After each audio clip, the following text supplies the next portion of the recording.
mengenai fungsi controlling itu adalah terbelakang. Salah satu proses manajemen peralatan adalah controlling yang merupakan fungsi terakhir dari manajemen, tetapi bukan langkah terakhir dalam manajemen. Karena seperti kita ketahui bahwa proses manajemen merupakan proses yang berkesinambungan, di mana setiap fungsi manajemen saling memberikan kontribusi yang sama terhadap keberlangsungan proses manajemen. Definisi dari controlling adalah controlling atau pengawasan, sering juga disebut pengendalian, adalah salah satu fungsi manajemen yang berupa mengadakan penilaian bila perlu, mengadakan koreksi, sehingga apa yang dilakukan bawahan dapat diarahkan ke jalan yang benar dengan maksud mencapai tujuan yang sudah ditetapkan semula.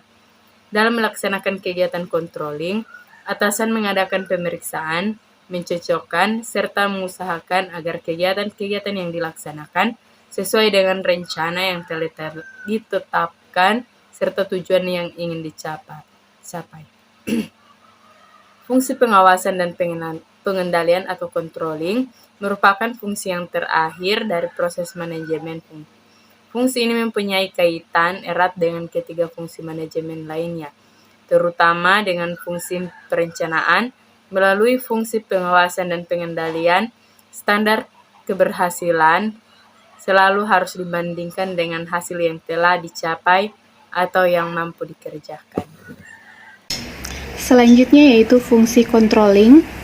Yang pertama, prinsip keseragaman yang menjamin bahwa kontrol berkaitan dengan struktur organisasi. Dan yang kedua, prinsip perbandingan menjamin bahwa kontrol dinyatakan dalam istilah-istilah standar kinerja, dibutuhkan termasuk kinerja masa lalu. Pada pengontrolan ini, berarti menyusun tanda dan memeriksa serta menjelaskan hasil dalam istilah yang ditandai. Yang ketiga, prinsip penerimaan memberikan ringkasan yang mengidentifikasi penerimaan pada standar.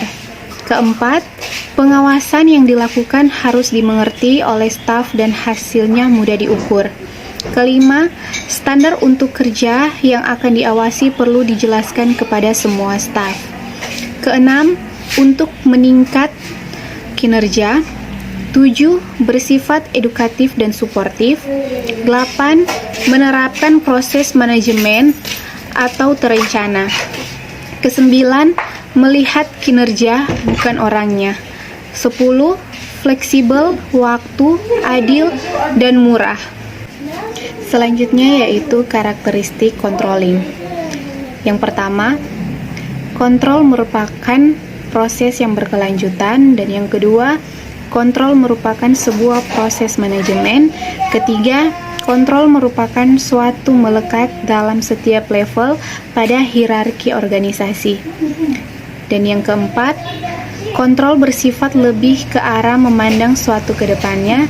Kelima, kontrol memiliki hubungan langsung dengan perencanaan. Dan yang terakhir, yaitu kontrol merupakan alat untuk mencapai tujuan dari organisasi.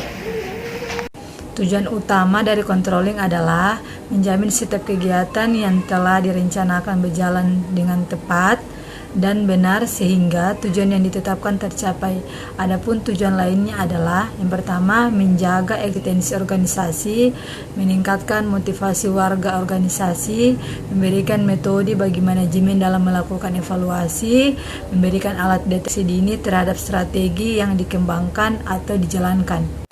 Tipe-tipe controlling yang pertama, feed forward control, berfokus pada operasional sebelum kegiatan dimulai, tujuannya untuk mencegah timbulnya masalah. Yang kedua, control, penerapannya berfokus pada saat proses kegiatan atau pekerjaan yang berlangsung.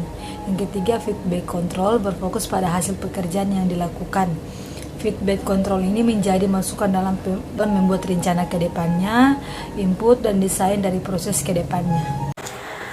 Manfaat pengawasan yang pertama, dapat diketahui apakah suatu kegiatan atau program telah dilaksanakan sesuai dengan standar atau rencana kerja dengan menggunakan sumber daya yang telah ditetapkan. Dalam hal ini, fungsi pengawasan dan pengendalian bermanfaat untuk meningkatkan efisien program. Yang kedua, dapat diketahui adanya penyimpangan pada pengetahuan dan pengertian staf dalam melakukan tugas-tugasnya.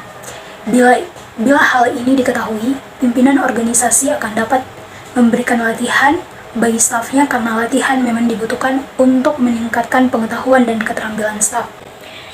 Yang ketiga, dapat diketahui apakah waktu dan sumber daya lainnya telah mencukupi kebutuhan dan telah digunakan secara benar. Yang keempat, dapat diketahui sebab-sebab terjadinya penyimpanan.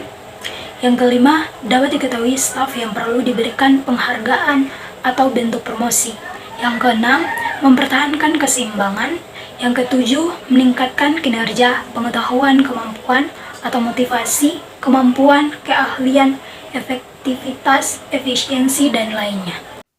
Selanjutnya, proses controlling. Yang pertama, langkah 1, mengembangkan standar performa kerja. Standar dibuat secara objektif pada saat melaksanakan perencanaan. Yang kedua, langkah kedua, penilaian performa kerja.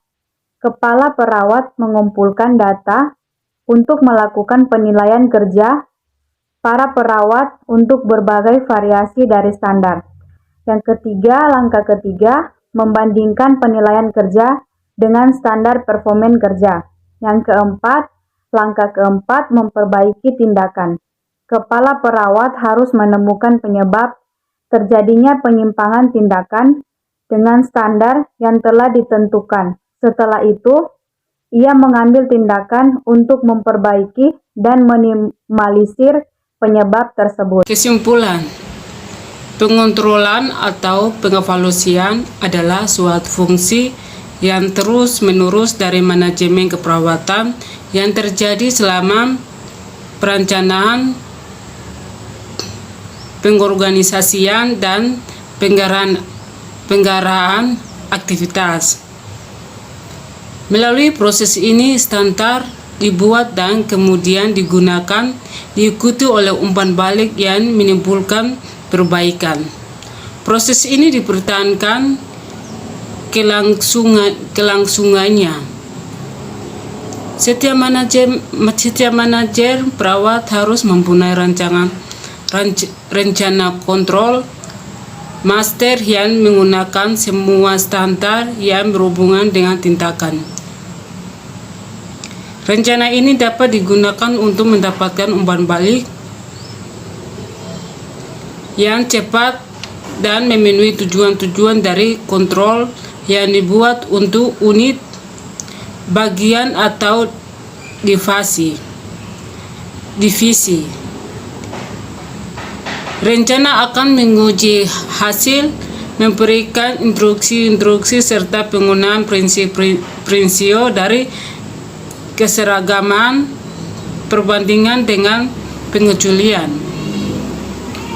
Kontrol termasuk kebijakan, aturan, prosedur, kontrol diri atau pengaturan diri, disiplin, ronte, laporan, audit, alat-alat evaluasi, analisis tugas, dan kontrol kualitas. Semuanya harus menunjukkan sifat dari kegiatan dan melihat ke masa depan, objektif, fleksibel, ekonomis, dan dapat dimengerti, dapat menimbulkan kegiatan yang berkelanjutan.